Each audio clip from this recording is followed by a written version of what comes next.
Ang ato ang uluhan sa atong tema karon, when God sounds the alarm. Welcome back to Born to Praise TV channel. We are created to praise and worship God. Pinaagi sa mga katalagman or pinaagi sa maning calamities. Calamity is the natural disaster, personal crisis, or national tragedies shake human confidence. Imong nakita diha mga igsoon ang natural nga kalamidad. Sama sa linog, sama sa puto sa bulkan, sama sa dako kayong bagyo nga diin nilunop na sa usa ka syudad. Nakita na nato sa panahon ni Noah nga there was a universal flood, di ba? Then linog o sa niya na ang kada pong gitawag nato o kana bang kanang singala na this kanang El Nino. El Nino meaning katong pagmala sa yuta nga wala nay ulan. Mala na kay yuta nang liki na ang yuta. O usap po na siya ang La Nina nga daghan kayong tubig nga mibuhagay. Bago pa lang yun mga igsoon, ang ilang dalan dito dapitas Luzon, labi nas Masbate o sa Leyte. Kanang dala na siya nga paingon sa ilang atuanan diin na purweso sila o na stranded sila tungod sa dalan, tungod kay nahumok na gyud ang yuta. Muna gitawag sinkhole. Nahumok ang yuta ug unya tungod sa daghan kayong tubig. Nya dili na siya makaagwanta tungod sa kabugat na. Dili na niya makaya pagkeri. Tungod kay sa ilalom ato nakuan na humukan na. So, hita po ang sinkhole. So, usa ka delikado, di ba?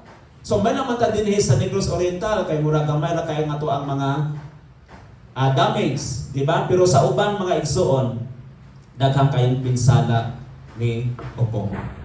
Muna mga igsoon, ato ning gikuhaan sa mensahe sa usa ka propeta nga nahitabo sa unang panahon kani gitawag sa Amos chapter 3 verse 6 to 8. We believe that history repeats itself.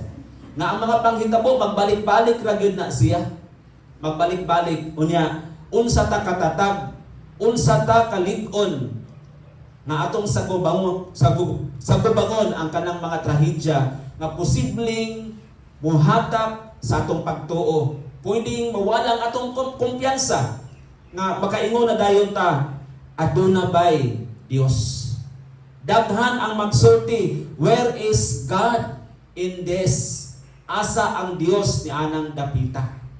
No? Makapangutana dayon ta mga igsoon, asa ang Dios? Pero musugot tag sa dili, ang Biblia mga igsoon nagpadayag nga ang Dios presente siya sa tanang dapit.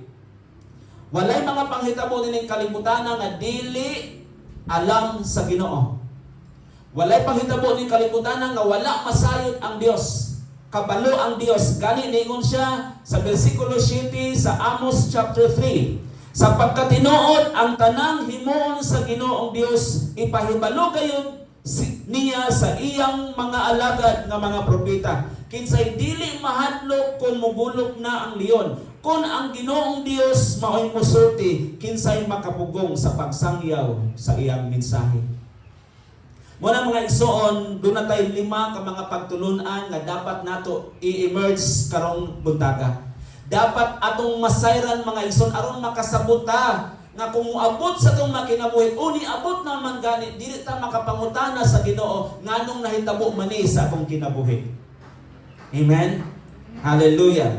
Number 1 mga igsoon, tungod gitugot sa Ginoo, gipahibalo sa Ginoo, pinaagi sa iyang pagagamhanan aron nga ma-accomplish ang iyahang purpose. O sa ni ma-accomplish gani matuman ang iyahang katuyuan mga igsoon. Kay dunay mga katawhan karon mga igsoon nga kung dili padadaan og kalamidad, dili maghinulsol, di makailang nga adunay Dios nga nagbuhat sa langit ug sa yuta.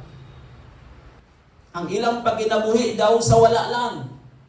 Ang ilang pagkinabuhi na kumpiyansa, ang ilang pagkinabuhi nagkinabuhi nga walay Dios nga nagiya sa ilahang pagkatao. Una niya ng mga igsoon, God's sovereignty over calamities. Ang ikaduha, calamities as a call to repentance. Ang ikatulo, calamities reveal human frailty. Ang ikaapat, calamities can be instruments of God's deliverance. Ug ang ikalima, mga igsoon, that God's presence in the midst of calamities. Na ang presensya sa Ginoo taliwala sa mga trahedya, sa mga kalamidad. Unaw na to, mga igsoon, ang God's sovereignty over calamities. Ang pagkagamhanan sa Ginoo taliwala, no, diha sa mga trahedya or sa kalamidad nga atong gisgutan karon. According to Isaiah chapter 45, 7, no? Verse 7, chapter 45 gikan sa 7, 9 hangtod sa 10. Ato nalaman ni siyang lantawon tanan. Unsay gisulti? Ako'y nagbuhat sa kahayag o kangitngit. Ako'y naghimo sa kabulahanan o sa katalagman. Ako ang Ginoo, mao'y naghimo niining tanan. Di ba? Tungkol kay siya man ang tinubdan, siya man ang sinubdanan, mga igsoon, gibuhat sa Dios ang tanan para nga ang mga katawhan sa Ginoo mutuo or naa silang hunahuna nga kung sila dili magmatinud-anon sa Dios, pwedeng ihampak sa Ginoo kining mga butanga. To remind people, para nga mahinumdum ang tao, mga igsoon, nga mubalik sila sa ilang ginikanan nga mao ang Dios nga nagbuhat sa langit ug sa yuta. Dili ta makaabot ining kalibutana, di ta mudaghan ining kalibutana kung wala ang Ginoo nga maoy tinubdan sa tanan. Nataw na to ang bersikulo 8. Alaot, take note, alaot ang makig-away sa iyang magbubuhat. Tanawa.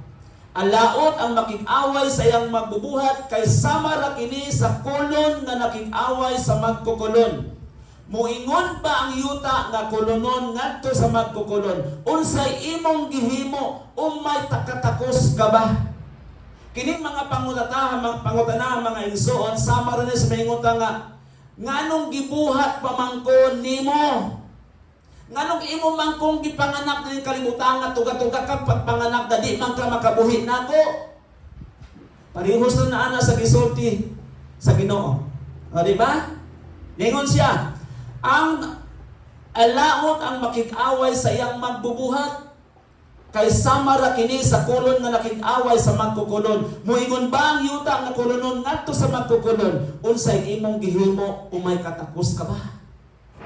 Mao na nga kitang mga kabataan, bawal kitang musagot-sagot sa atong mga ginikanan. Kay sila ang nagporma nimo aron nga muabot ka na ning kalimutana nga ingon ana nakakaron. Dili ta dapat moingon nga nganong imo kog tuga-tuga kag pagpanganak nga di man ka makabuhi nako. Nga di man ka maka-provide nako. Usahay ato apang sampalungon ang atong mga ginikanan pinaagi sa mga istorya. Di ba? Usa kini ka pahulagway, mga igsoon, labi na sa bersikulo 10 kung ato lantawon ang bersikulo 10. Alaot ang muingon ngadto sa iyang amahan o inahan. Nganong gipakatawo pa man ako ninyo? O sige, naguna na ta. Nades bersikulo 10. Nganong gipakatawo man ko ninyo? Igsoon, wala man ka makasulti ani. Mga batanon, wala man dagway ka makasulti ani sa pulong, pero sa una-una imo nang gisulti.